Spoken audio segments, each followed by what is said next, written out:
From your vantage point, what are the most urgent challenges manufacturers must confront? So I think it's margins, money, and manpower. So for manufacturing, what most people don't understand is how tight margins are. I always look at sector profitability. I'm always especially interested in not only the public companies, but whatever information I can get in private companies. How profitable are they? What are their margins? What does their cash flow look like?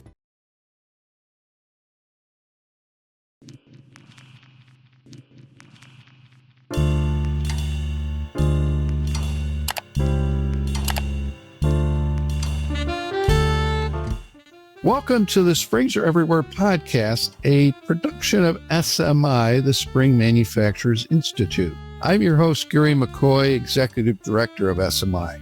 Our podcast explores the ideas, innovations, and people shaping the future of manufacturing. You'll also get a brief glimpse of products that contain springs in our Did You Know segment. We appreciate your feedback. Take a moment to subscribe, rate the show, give us a like on YouTube or on your favorite podcast platform like Spotify and Apple Podcasts. Please leave us a comment. It really helps others discover the show.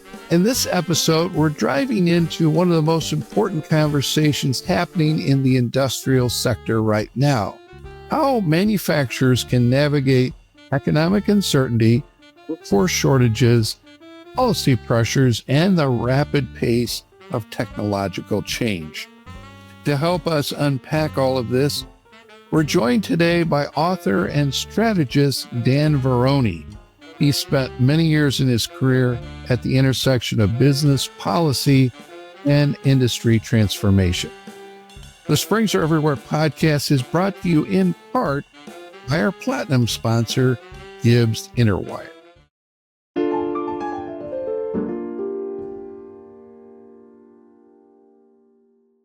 Today's guest on the Springs Are Everywhere podcast is Dan Varroney. Dan is the founder of Potomac Core, which provides strategic consulting for trade association transformation and industry-focused partnerships. In addition to his current Amazon #1 best-selling book, Rethinking Economic Growth, Dan authored Reimagining Industry Growth, which discusses the potential, strength, and value of effective strategic partnerships. Working at the National Association of Manufacturers for 23 years, Dan has consistently been recognized as an effective resource and influential advocate for manufacturers across the industry. Dan, thanks for joining me today. It's a pleasure to be with you. Thank you for having me on your podcast. So Dan, from your vantage point, what are the most urgent challenges manufacturers must confront in today's economic environment? So I think it's margins, money, and manpower. So for manufacturing, what most people don't understand is how tight margins are. And margins are tight because of the high cost of compliance, of regulatory compliance, and the high cost of employing people. It's very expensive. And when we talk about money, money is also very expensive. While the president and Congress, through the big, beautiful law, put in place 100% expensing for plants and equipment, the money is still expensive. And what I've argued for since last fall through a number of op-ed articles is that money is still too expensive for small businesses, and that interest rate should be at least a full percentage point lower. In many cases, small businesses, small manufacturers are forced to take out loans at about 9%, just too expensive. And then finally, sort of the third leg of that stool is the manpower piece. When I wrote my book, what was fascinating to me is that in 12 case studies, I heard the manpower concern expressed throughout. So it's all three of those things. So when we look at, across these industries, what signals tell you an industry is gaining competitiveness or is losing it? So I always look at sector profitability. And I'm always especially interested, not only the public companies, but whatever information I can get in private companies. It's how profitable are they? What are their margins? What does their cash flow look like? So those are the big things that I look at. And then in the background, from a manufacturing perspective, I always factor the cost of doing business, which is the cost of compliance. But the big signal is the profitability piece. So, Dan, what policy failures are most harmful to small and mid-sized industrial manufacturers, which is pretty much our membership base? You know what's interesting? What caused me to write my book, Rethinking Economic Growth, in the first place was my determination to find a way, a pathway, a roadmap to have consistent 3% economic growth. Now, I say 3% for a reason, because we're a $30 trillion economy, and if you grow at 3%, that means you're growing at $1 trillion a year. That's really robust growth. And what I noticed in a window from 1961 to 2024 is that the U.S. economy was not, in fact, growing consistently at 3% or better. It was episodic at best. And the conclusion I came to is that it's really the small and mid-sized type companies that really provide the lion's share of the following. So 2 of 3 new jobs created by the private sector come from the smaller companies. 99.9% of the companies in the U.S. are small businesses. They employ 8 or fewer. Half the U.S. economy comes from the small businesses. 45% of the U.S. economy comes from small business. So for me, it made perfect sense to write a book about that. And I especially focused in my book, and a number of the case studies, there are 12 case studies, on manufacturing sectors like the tooling and machining sector. Wow. Yeah. Small business is really where it's at. Let's talk more about that in a minute. We're going to take a short break, and we'll be back with more from Dan Varroney.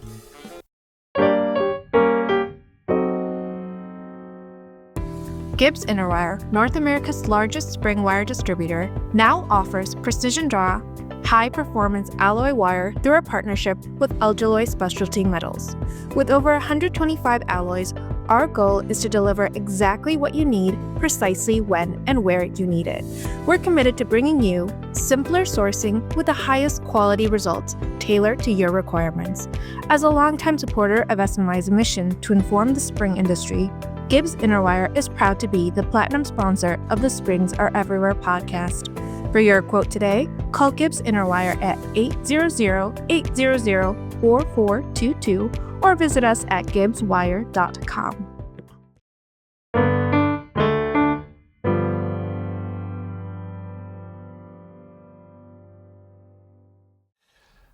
Dan, we're back. And if you could design a truly pro-growth policy environment for manufacturers in the current state we're in, 2026 and beyond, what would that look like? So I'm going to start off with something that absolutely matters. One of the things I talked about in an interview I conducted after my book came out was the need to develop a scaled regulatory compliance system at the federal level. What I mean by that is that I'm struck that regulations that exist are disproportionately costly for small and mid-sized companies. They don't have the cash resources that the large companies do.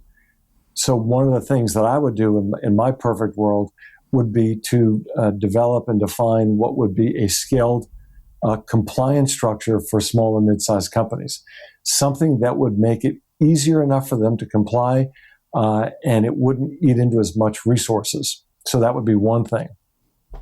The second thing is to maintain what I would call a high investment structure through our tax code. Maintaining the 100% first year for plants and equipment, I think, is just absolutely mandatory. And along with that, having affordable money so small and mid-sized businesses can go and take out loans to invest in equipment and plants. That'll help them grow. It'll make them far more competitive. And then on the other side of it is creating what I would call a 2-tiered education system that gives our students that are up and coming today 2 viable choices.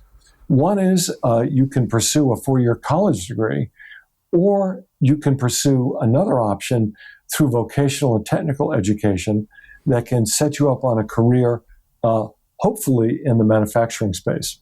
And I think putting all of those things together, what you do is, one, you create a tax policy environment, a regulatory policy environment, a high growth environment through less expensive money, and then the ability to have more workers. So I think all those together really matter.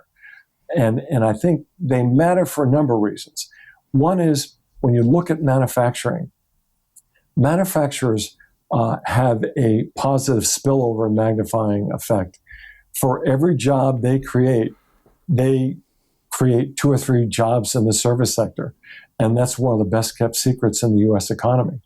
When the jobs numbers came out last week, I was just jumping through hoops saying, oh my gosh, 15,000 new manufacturing jobs were created.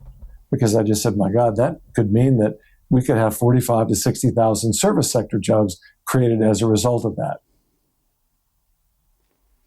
Yeah, definitely. You see the overall benefits spill down to other folks, not just the manufacturers themselves. So Dan, let me ask you, how can manufacturers use strategic partnerships to navigate uncertainty and mitigate risk? You know, what caused me or motivated me to write my first book is I kept hearing from trade associations and board members through my consulting practice that nothing was getting done here in Washington, D.C. And I spent about a year and a half meeting with 65 different trade associations to really understand that. And what I found was there were a number of trade associations that were doing very well. I wrote about 5 of them, 5 industry trade associations, who had their boards direct them to build strategic partnerships that would far extend their reach.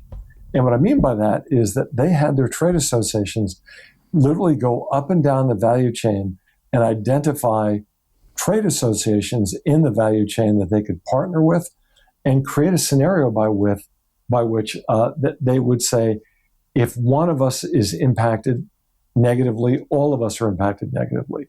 If one of us wins, we all wins. And 5 case studies in my first book, Reimagining Industry Growth, talk about how those strategic partnerships absolutely moved the needle, created a better, more competitive policy environment, and helped those industries be far more competitive.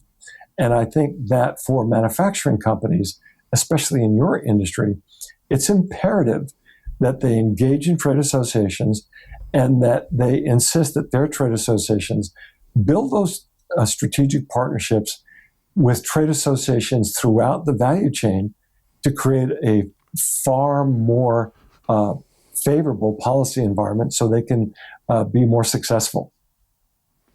So back to that, what would be some of the common mistakes that manufacturers make when they engage with trade associations? You know, interestingly enough, I see it sometimes that members view their trade association relationships in a transactional way. I pay the dues, I engage when I can. That's a big mistake because from my perspective, the strategic partnership is from a member to their industry trade association. If they engage heavily and they see the value as a strategic partner, they're creating opportunities and pathways for the industry to be in a situation like a rising tide will lift all boats and have a more favorable environment. Part of that will be engaging nationally with the organization, engaging locally. What I mean by that is meeting with members of Congress and making sure they understand the value that their companies and their industry provide to the U.S. economy. All good stuff. Dan, we'll be back in a moment with more from you, but we're going to take a short break.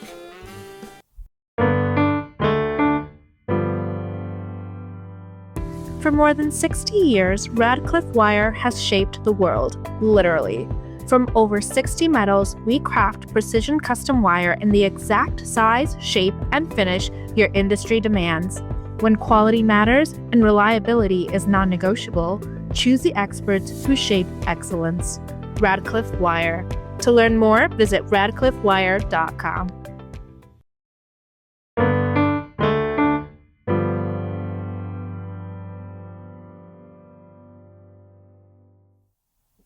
Okay, we are back. And Dan, let me turn to a question about structural issues. What structural issues are driving the manufacturing talent gap, and how should companies rethink recruitment and retention? So I think this is an opportunity to literally rethink everything. I think in the window since COVID, there have been new opportunities to rethink everything. And I'm going to give you some examples of how some different manufacturing sectors that I talk about in my book have really driven workforce into their companies. So I'll talk about the tooling and machining industry in the greater Cleveland area. Those companies banded together. They went to the state's attorney in Cuyahoga County in Cleveland and said, we'd like to build a partnership. And in that partnership, we're going to say that we're willing to hire your non-violent felons coming out of prison. We will train them, we will hire them, and we will train them. They did that. They created an ongoing pipeline of workers for themselves. And they also reduced the recidivism rate in the greater Cleveland area substantially. Two other examples, one in the state of Alabama, a small manufacturing company in the energy industry, built a relationship with the local community college to talk about what their needs were in the workforce. And they literally helped them design their curriculum in a way that would help them secure trained, skilled workers. Another manufacturing company in a different industry in South Carolina did a similar thing and helped them build a more robust curriculum that literally had them getting an ongoing flow of workers. So this is a time structurally to not look at the way we always did things, but look outside the box.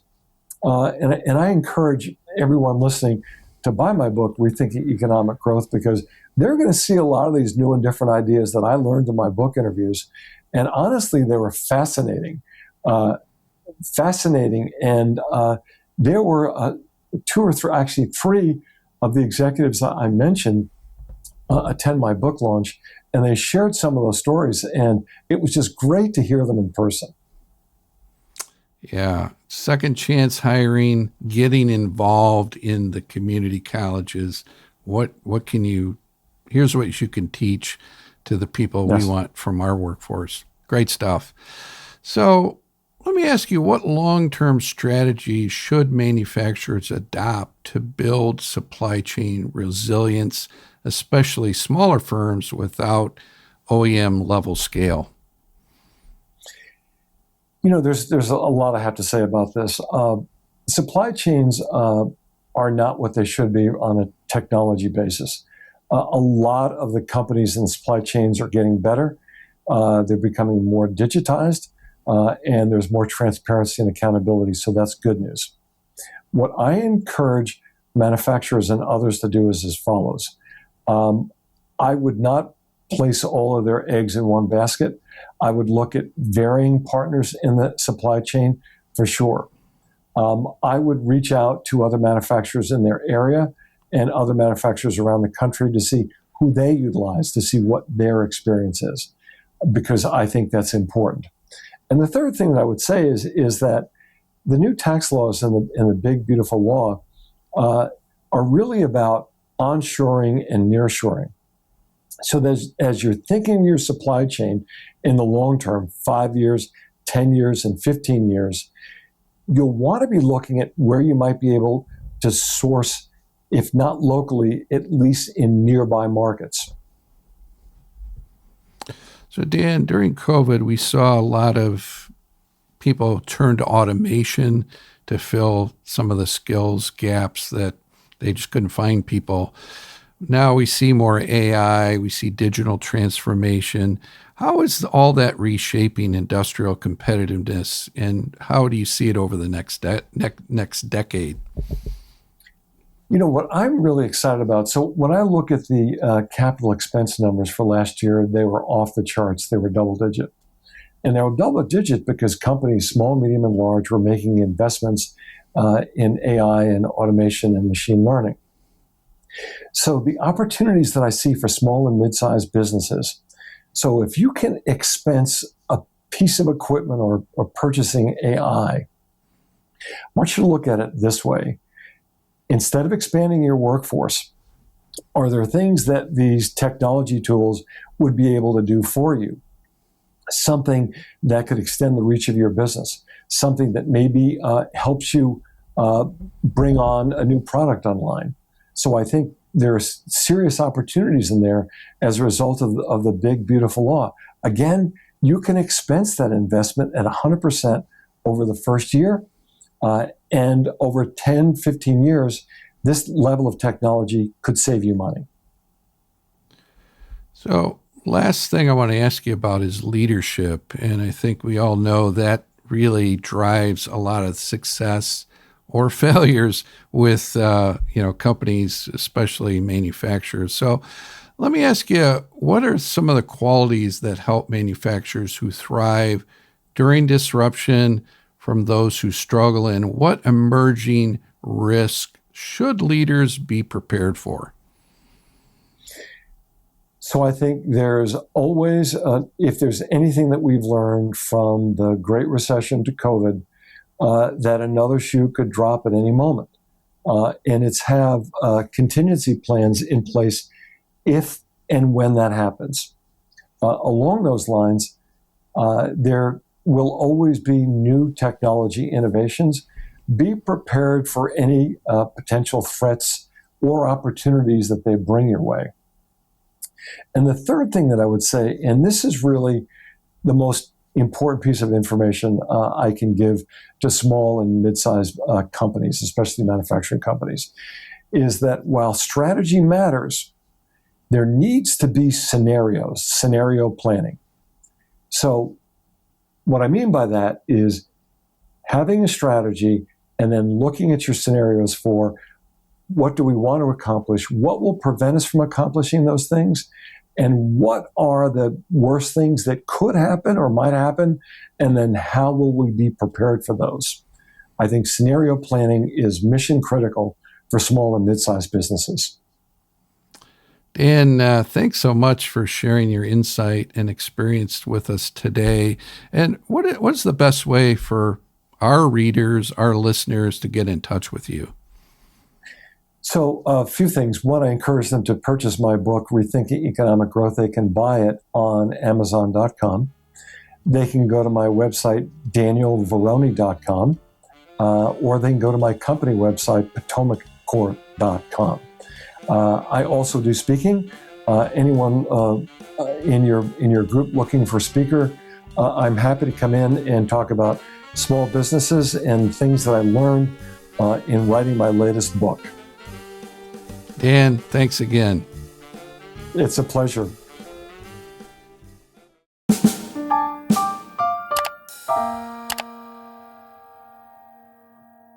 In addition to Gibbs Interwire, the Springs Are Everywhere podcast has been made possible by the generous support of our silver sponsor, Automated Industrial Motion. AIM is a world-class leader in the design, manufacture, and service of spring coiling machines and wire forming equipment. You can learn more at aimcoil.com. Thank you for joining us on the Springs Are Everywhere podcast. We'll be back soon with more conversations that help manufacturers navigate change and seize new opportunities. To learn more about the work of SMI, visit smihq.org. And if you enjoyed this episode, please take a moment to subscribe, rate the show, and give us a like on YouTube or on your favorite podcast platform. We also love to read your comments. We're grateful for the generous support that makes this program possible. Our platinum sponsor, Gibbs Interwire, gold sponsor, Radcliffe Wire, and our silver sponsor, Automated industrial motion. Have you ever noticed how your seatbelt smoothly pulls out, then suddenly locks if you jerk it? You can think a spring-powered mechanism working behind the scenes. Inside the seatbelt retractor is a tightly wound clock spring, also known as a power spring. As you pull the belt, the spring unwinds, allowing it to extend. When you release it, the spring recoils, neatly pulling the belt back into place. But here's where it gets really important. During sudden stops or sharp movements, a locking mechanism is triggered. This system uses spring tension to instantly engage, preventing the belt from extending any further and helping keep you secure. Just another reminder that springs are everywhere, even saving lives right beside you.